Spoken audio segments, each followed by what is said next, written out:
BookTube. My name is Elizabeth and I read bouquins and books, and this is my face without makeup.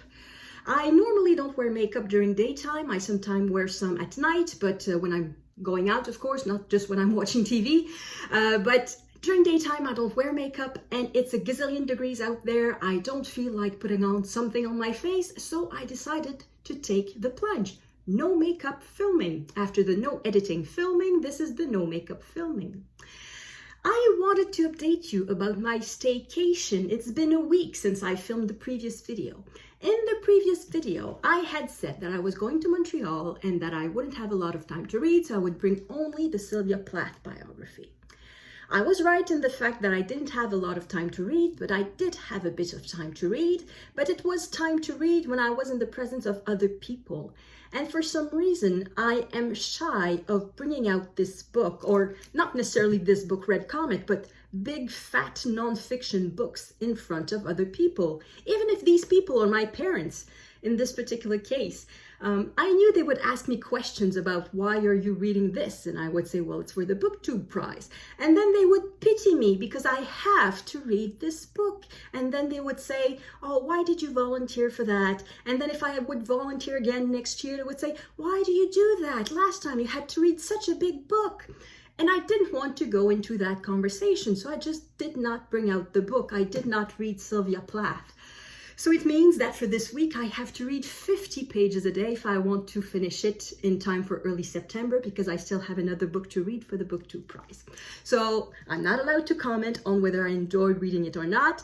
I am going to say that I enjoyed reading big books, and I do, even if it's not a book that I chose myself, say it's a mandatory book, it's the other booktubers who chose it for me, it doesn't mean that I do not enjoy it. It does not... There is joy in every sort of reading. That's what I mean to say. Big, fat, nerdy books bring me joy, even if they're a bit long, if they're, well, necessarily, this one is long, even if sometimes not every chapter is good, even if it's a little bit boring sometimes, it brings me joy. And it's something I didn't want to have to explain to my parents. So yeah, I didn't read Sylvia Plath. What I read, though, I had my tablet, so I could have access to script. So I decided to read something holiday-like. I read the second volume of the Bruno Chief of Police series by Martin Walker. The title of this one is The Dark Vineyard. As you can guess, it happens in the region of the south of France, and it's about winemakers and winemaking, and there's a lot of grape picking, and it's very much south of France. It was very enjoyable, a quick, easy read, quite cozy, a lot of what I call hanging out with the characters. At the beginning of the novel, there's a fire. It turns out to be arson, so that's the basis of the investigation of Bruno. And according to the summary of the book, there's supposed to be a body at some point. Well, the body shows up at about halfway in the book. So the previous 150 pages or so is really what I call hanging out with the characters. We follow Bruno in his daily life. He talks to other villagers. He goes to dinner and he goes to meetings, and it's comfortable read. It's really fun. One thing that he got wrong, though, there's a French-Canadian character in this particular book, and the narrator, I guess it's a third-person narrator, so it's not necessarily coming from the mouth of a character, but it says that the accent of that character is that you can recognize in that accent the speech of her ancestors from Brittany and Gascony. And that makes no sense because immigrants, French-Canadian settlers did not come from Brittany and they did not come from Gascony. Because if they did, we would not be speaking French. We would be speaking either Breton or a variety of the southern variety of French, which was Occitan. So we would not be speaking French. French-Canadian settlers came from Normandy, and they came from the region of La Rochelle, so which is Poitou-Charentes, I think, the name of the region. So that little sentence just jarred me a little bit, and I wondered, well, why didn't he Google it? And then I thought, oh, that was not written yesterday, perhaps it was not on Google. It was written in 2008, and I don't remember what the state of the internet was like in 2008.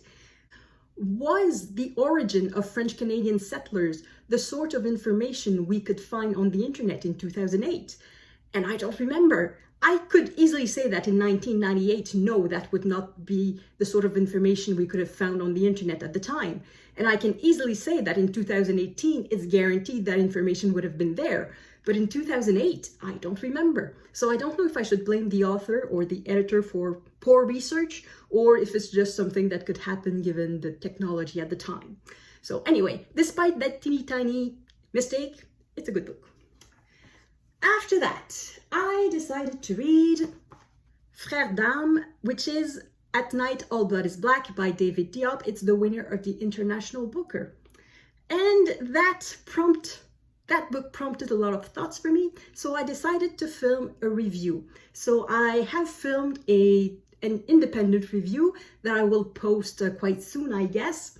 I liked the book, but only up to a point. So this is a historical novel. It is set during World War I. The narrator is from Senegal, and at the beginning of the book, we see him with his dying friend, his frère d'âme, his soul brother, dying a slow and painful death. And his friend had asked him to finish him off, and the narrator refused. And now he lives with the guilt of that. And what happened is that while I was reading this, I had an interpretation going on, I guess, in my head, the way that I understood what was going on. And then at some point, precisely chapter 21, that interpretation, what I had understood from the novel, became completely incompatible with what was written on the page. So that for me made it less fun, I guess, because it's like the author telling me, no, you've got this wrong. And I don't like to get things wrong. So it would mean I would have to reread it again to get it right this time, and I don't feel like it. So anyway, I will post a full review of this, but with spoilers. So I just wanted to say a few words about this without spoilers, in case people were wondering. And finally, well, not finally, yes, sort of finally for today, after reading this, which was set during World War I decided to read this too. This is Laquermes. The title in English is A Secret Between Us. It is by a local author, an author from Ottawa, Poliquin, and it was a finalist for the Giller Prize. So that's one of the important prizes in Canadian literature. And this is also set during World War I.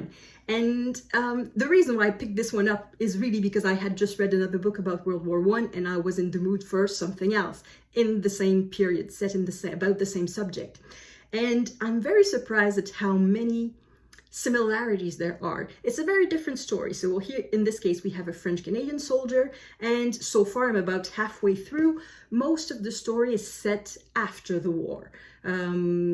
But there are some similar themes. The theme of the lost comrade, the theme of not fitting in afterwards, and the theme of the double, which in Soul Brother is very important. Soul Brother, At Night All Blood is Black, I'm sorry. It's a very important theme, and it appears that it will become important in this book. So far, the double has appeared only a few chapters ago, but I think it will have an important role in what's to follow. So that's the sort of, how can I say that? The fact that one book makes me think about another book is the sort of thing that I like, making links between books. That's the sort of thing that I like when I read. So that is the state of my reading, of my staycation. I cannot say that it went as well as I wanted it to go. Some construction was going on in my apartment, and it happens that it's still not finished yet. It should have been, but it's not, and part of it is my fault, and part of it is not my fault, and anyway, it's not as restful as I would have hoped. But I hope that the next few days will be calm and that I'll be able to read all I want, and I will keep you updated. So thank you, BookTube. Thank you for watching. I hope you have fun reading plenty of books, and I will see you in the next video. À la prochaine!